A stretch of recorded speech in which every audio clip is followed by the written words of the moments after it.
so glad to see so many of you here and so much chatter happening. To start, I'm sure that you're all talking about Bison-tennial. My name is Kelly Skeen-Fried, and I'm the new Sugden Chief Curator of Education here at the museum. We're delighted to introduce Bison-tennial to you today, which officially opens tomorrow. So our sneak peek programs offer a special look before we are officially open, and today's sneak peek is extra special. You'll notice that our labels have yet to go up on the wall. You might see a ladder or two from install. So we're really giving you a behind the scenes look at our process. Today's program will be led by Kenneth Forte, Curator of Art here at the museum. Kenneth curated Bison-tennial along with other exhibits and installations over the past 3.5 years during her time here. We're also delighted to be joined by Ben Wise. Ben, can you come up here with us, our special guest? Ben is a senior wildlife biologist for the Wyoming Game and Fish Department here in Jackson. His primary work duties revolve around wildlife disease mitigation and monitoring, but he also spends a lot of time throughout the year working on projects involving many species in western Wyoming, including the bison. Today, we acknowledge the museum is located on the ancestral land of the Shoshone-Bannock and Eastern Shoshone peoples, with many others having historic ties to the region. Please join us in acknowledging those indigenous communities, their elders, both past and present, as well as future generations. The museum is committed to amplifying Native voices and increasing representation in our permanent collection. And with that, I'll hand things off to Kenneth to give us our special sneak peek. Thanks, Kelly. Thank you all for coming. It's so great to see so many familiar faces. I'm very pleased to introduce you to this new exhibition. I'll give you an overall introduction, and then we can walk through the different sections of the exhibit together so you can get a sense of the flow and the story we're trying to tell with this exhibit. So we're very pleased that this exhibition lined up so nicely with both the 250th anniversary of the signing of the Declaration of Independence and the 10-year anniversary of the bison being named as our national mammal. So it's a really nice synergy there between those two events and this exhibition. The museum has over 300 artworks that depict bison, and there are 77 artworks in this show, as well as 4 loans. So really 73 works from our permanent collection. And so you can imagine the process of narrowing down 300 to 73 was a bit of a challenge for me. What we decided to do is any of the works, some of the most important and exciting works about bison that we have are on permanent display. Things like Chief, that a lot of you will know very well, some of the other works in the JKM gallery. So we decided not to move those into this exhibit, but to bring things out for this exhibit that haven't been on display as recently. So I hope you'll enjoy getting to see those. We're also going to, for the first time, try a new thing. We're putting miniature versions of the titles, Bison-tennial titles, out with some of those works that we want to highlight and kind of visually tie into this exhibit. There won't be any special text, but you can take a look at some of the works that we think are special pieces and have special tie-ins with this show. So I hope that is fun for folks. The first. Kenneth, how many of those are there? Well, I have 15 in my pocket, and there's more than that out in the galleries. So again, we won't be tagging every piece, but hopefully highlighting a few that tie in nicely with the exhibit and drawing attention to those for our visitors who are a little less familiar than most of you with the collection. So the first section here is all along this wall, and the idea here is to kind of introduce visitors to the different words that people use to refer to bison, and also the different species that are related to bison around the world. So we have a European bison, muskox, and a yak here. These are our American bison, and we chose a really big painting for that to focus everyone here, and then a water buffalo. So the familiarity of European explorers and travelers with the water buffalo before they came to North America is what led bison to be called buffalo. And so we refer to them in this exhibition as bison. That's a scientific name, but you'll also see some of the indigenous artists and historic texts refer to them as buffalo. So we're leaving it up to everyone to choose for themselves what they don't want to call it. And then we have a few examples of illustrations from printed books that describe the bison and include images of the bison. And what I found really interesting about this was that often the same image would be reused in multiple texts, and sometimes the same image would be used where the text is talking about different species. So sometimes we look at these images as modern viewers and say, that's not really what a bison looks like. But if the original illustrator had been meaning to depict a wisent, of course it looks a little different from the bison that we know. I'll also draw your attention for a moment to the salon hang here on the back of our center wall. These are some of the more unusual images of bison in our collection. We had fun sort of picking some of the ones that had funny faces and their eyes bigger than they ought to be and their tongues hanging out. So this room used to be called, it is still called the Bison Gallery, but it used to display only images of bison on a rotating basis. And so as a nod to that history, we're including these in the show and giving a little look at some of the more fun, or now they may be considered playful images of bison. This next section, the rest of the room, is discussing colonization and Western expansion.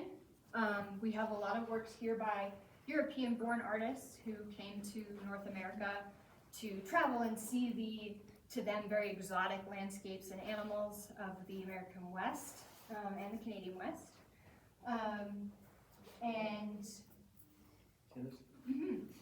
Why did some of the artists depict the bison in strange ways? A lot of these artists may not have seen bison for themselves. That's the main reason. They were working off of descriptions where someone had said, it's like a cow, but it's furrier and bigger, and all the different differences between bison and cows, or they had seen wisent or water buffalo, and they're working off that. So it really does affect, that's why drawing from life is so important for artists. This wall in particular is some of the more local artists and landscapes to us here in Wyoming. So we have two works by Charlie Russell in the show. This is one of them. And we have 5 works that are being displayed for the first time in this exhibit. 4 of them were newly framed, and so that's an easy one for us to tell that they haven't been out, especially recently. This is one of them, and so we're very excited to be able to display it for the first time. It has been at the museum since 1993, so it's great to get it out for the first time. I want to keep us moving here. 5 minutes. Okay. Thanks. This wall is sort of set apart from the groups, but we wanted to highlight a couple of the ways that artists acknowledge and look back on the destruction of bison, their decimation overall. This is a painting by Tucker Smith, who some of you know. Looking back, very romantic vision, imagining what the full scope of having bison across the plains would look like. This painting by Werner, he lived much closer to the bison almost extinction event.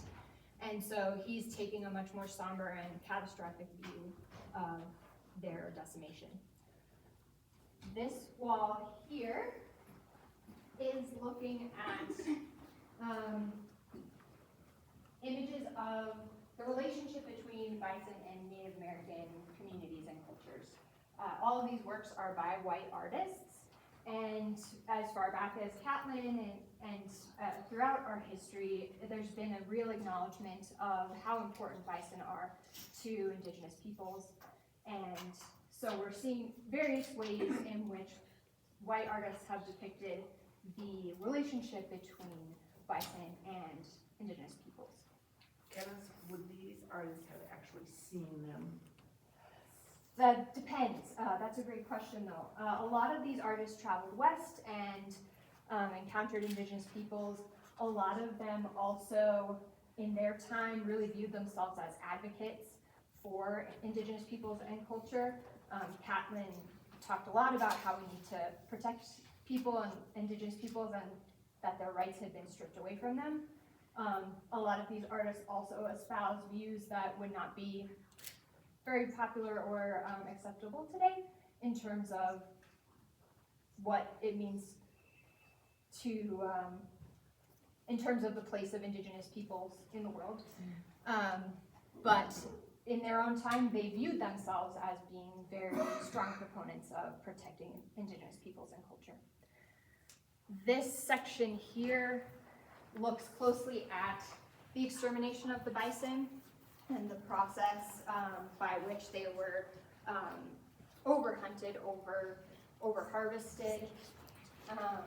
We have the Hornaday map that traces sort of in 1889 how few bison were believed to be left in the West, as well as some images of that process of mass hunting and mass harvesting of hides and bones. I learned today from Ben that the bones were harvested primarily to be used as fertilizer. So as the plains were being settled and more people were working in agriculture to farm in those areas, there was a greater need for fertilizer as well. This group here is looking at different ways bison have been used as symbols in the past and in the recent past, as national symbols, as monuments, as representations of the American West and American culture on a global scale. So all of these look at different aspects of that. And then a real focus of the exhibit, we wanted to highlight Indigenous people and their own interpretation of how important the bison have been and are to their cultures. So this group here is called Reclamation and Rematriation.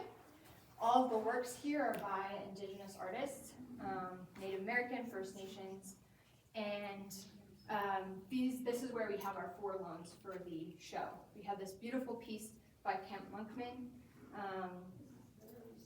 on loan from the Denver Art Museum. And then these 3 here are some Indigenous artists that we reached out to and invited to submit any works that they might have about bison and to talk about how they view the bison and how their culture has depended on the bison. You'll notice that these works will have different color background, sort of an inverted color scheme from most of our labels, and that's how you'll know that that's written by the artists themselves. So there's one other one around as well. That's that dark purple color. And the last group here, as I turn it over to Ben, these works are some examples of more recent and sometimes more local to us depictions of bison. So this is a piece by Connie Schwering, who lived in the valley and is very well known to some of us who lived here for a long time. And we also have the Nancy Glazer piece that is being displayed for the first time since it was donated to us last year. It actually has been displayed at the museum before because it was a part of our Western Visions show and sale in 2001.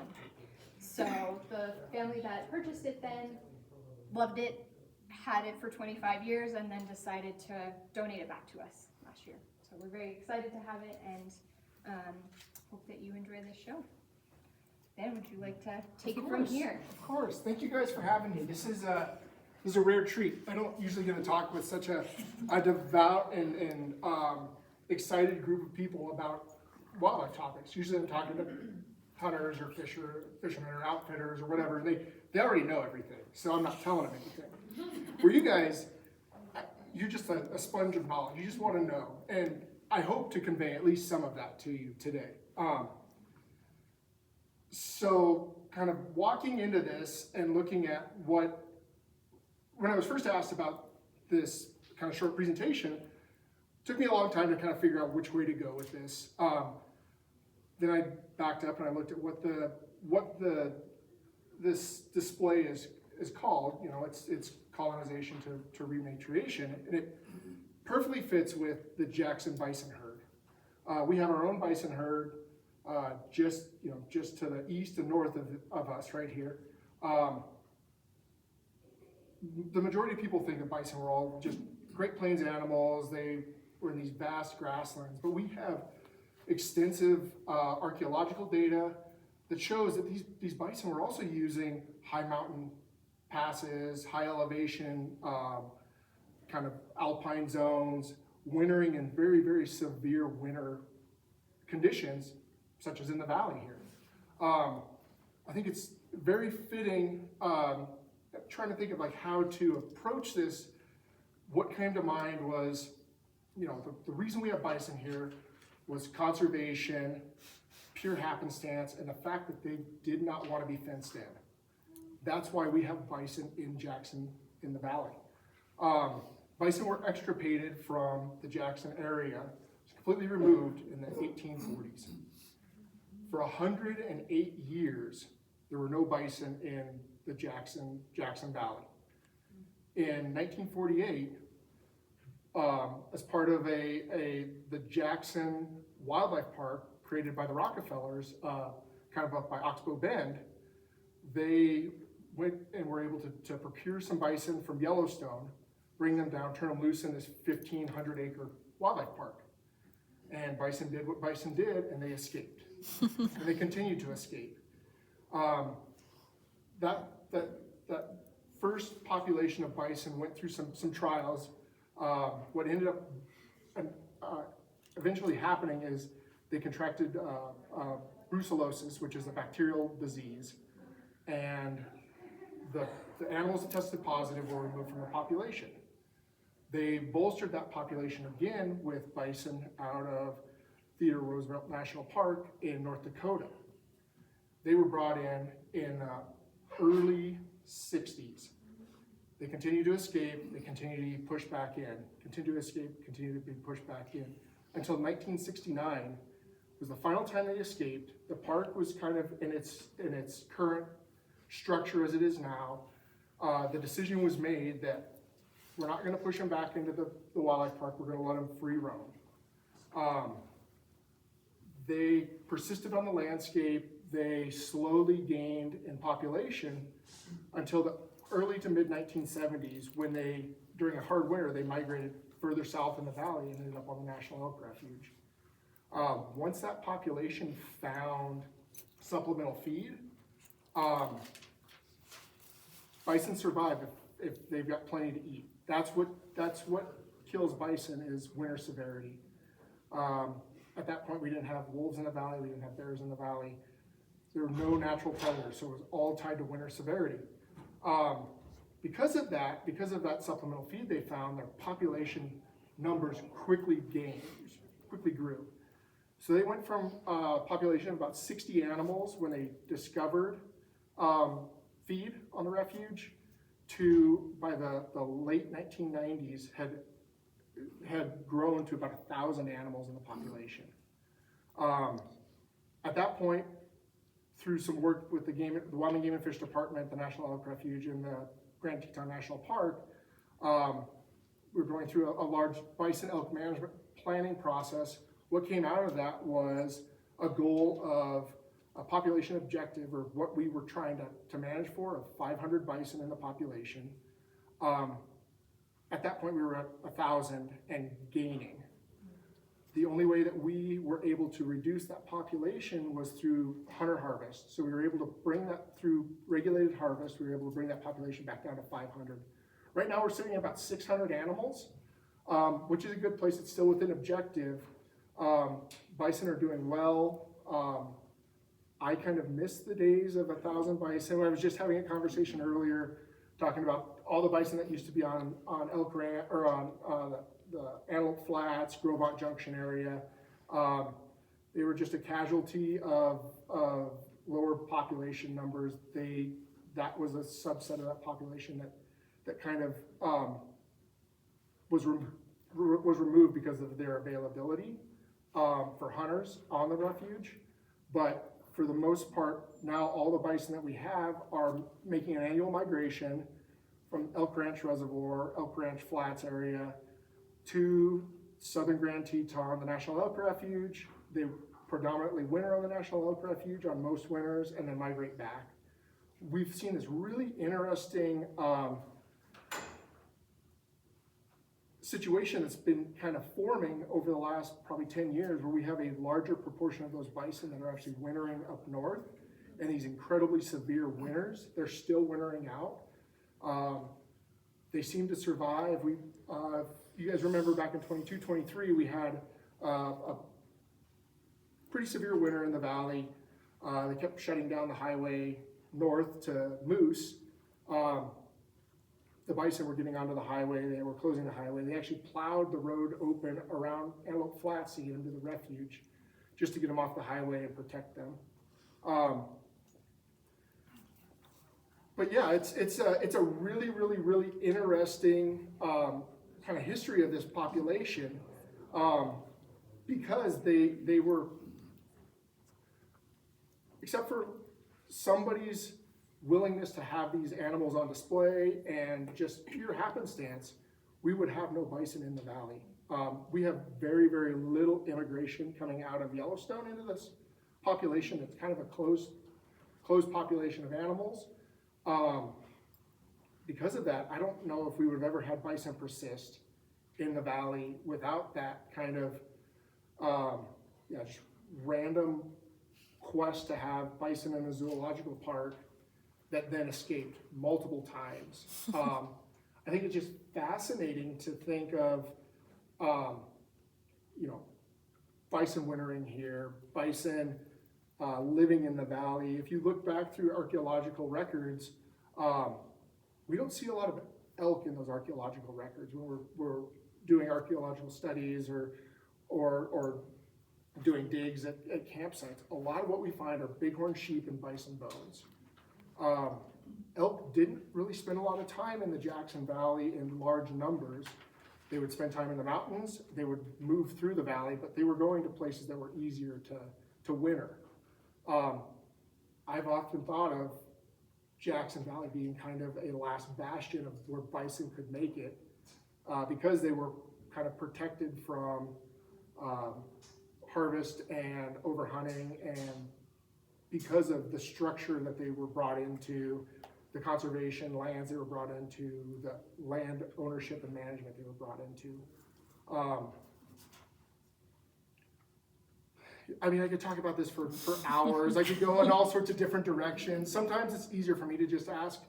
If you guys have any questions, I can answer those. We can talk. I mean, that picture in the back over there with the red rock, that's over in Dubois. That's the East Fork of the Wind. That's incredible to see that.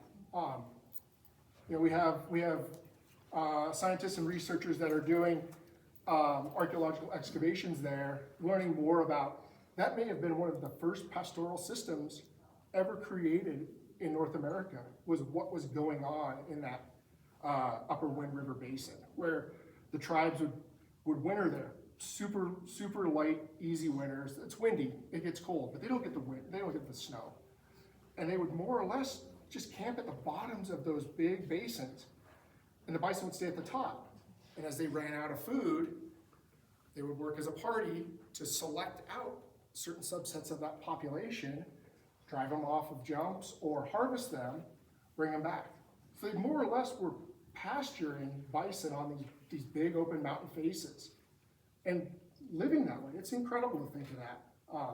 They had such a great understanding of movements and distribution and what bison needed to stay in a place and be happy and healthy and comfortable so that they could continue to utilize that resource as a civilization.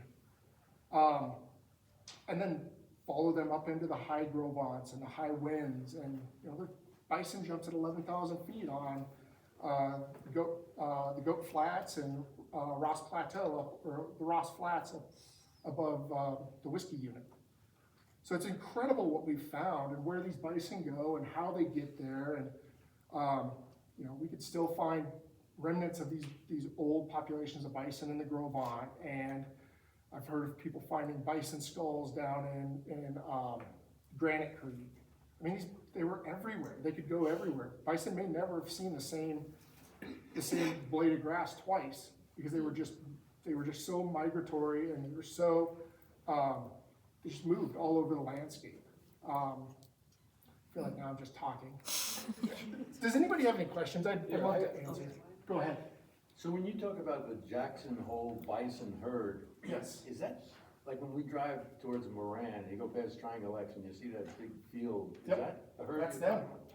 Yep, 500 to 600 bison in that population. They spread out. They'll go up into the forest, kind of up above the hatchet. But for the most part, they stay confined in the national park. And it's really interesting as that bison herd's been hunted, they've learned where they can and can't go. And so they will run the gauntlet. They will move from Elk Ranch Flats all the way to the refuge and never step foot off of the park. They just stay in the park. Those cows, those matriarchal cows, just know exactly where they're going, and they lead the rest of the herd through that. One other quick, so bison bathe by wallowing in dirt. Yeah. Yep. And then during mating season, do the males pee in the wallow and roll in that? They do a lot of really that gross attracts things. females? Yeah, pheromones and True. yeah, that's true. That's spot on. They do what's called dirt baths or dust baths, and they use that to knock parasites off and to protect them from biting insects. So they get a big thick coat of dirt and dust and mud on them. It makes it harder for biting horse flies, deer flies to bite them. Also, and it's a lot of males of a lot of different species do the same thing, where they'll urinate and then they'll roll in it. It doesn't make a whole lot of sense. But the wallow is also important for the ecology, isn't it? 100%, yeah, it turns over the land. It's a new niche. You're breaking it, especially in the Great Plains, where soil profiles could be this, that duff layer soil profile, that like major rooting area could be feet thick. And those bison would get in there, use their horns to break it up, roll around in it. That opened up niches for something else to come in, and you get fresh growth in there. The prairie dog towns would move into those areas. Badgers would utilize those turned over areas to create denning sites. I mean, they're just they're almost an ecological engineer on the landscape. The hoof action of them moving through the grasslands breaks up that topsoil. Surface allows new growth to come up. They're fertilizing everywhere they go. Yeah, they're incredible animals. Could you, Oh, sorry. no, go. Is there any supplementation of sustenance for them throughout the winter, or are they totally self-sufficient? Once they found feed on the refuge, so the National Elk Refuge feeds elk, everybody kind of in this area knows that. They also feed, at times, the majority of the bison herd. What they found is because of their gregarious nature and their aggressiveness toward feed, they can't feed elk and bison in the same place because the bison will push all the elk off. So they now have like separate feeding areas for bison that's close to where they feed elk, but the way that they have to operate this is they have to feed the bison first, get them preoccupied, and then they can go about feeding the elk. Because if they don't do that, the bison will follow. They know what the big yellow tractors are, and they come for it. Go ahead. Can you tell us again why there were no bison here to start with? They're all killed. They're all killed off by settlers and trappers, trophy hunters. Yeah, it's the tragedy of bison is that's what happened to them. They were killed off by bullets and trains. Does anybody know what happened to that white bison that was found?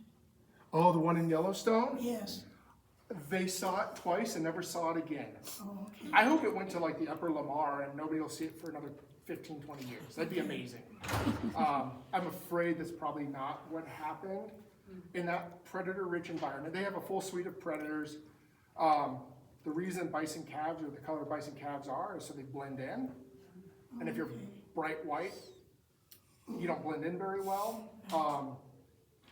It seems like a lot of our coursing predators will key in on anything that's a little different. They'll pick that out. And so being a bright white calf and a sea of brown calves doesn't bode well for long-term survival in that environment. But it super cool. It was incredible to hear that it was born, and there's documentation of it. Yeah, I wish it would have made it too. I thought that was awesome. Yeah. Well, I hope you'll join me in a big round of applause for both Ben Wise and Kenneth Cortez today. I'll also encourage you to come back for our summer community exhibit opening on Thursday, May 28th from 5 to 7, where we'll celebrate Bison-tennial as well as our other summer exhibits. And as always, after sneak peek, if you'd like to have lunch and palate, you get 10% off by mentioning that you came to the program. So feel free to extend your visit with us and have some lunch. Thank you so much. Thank you. Thank you guys.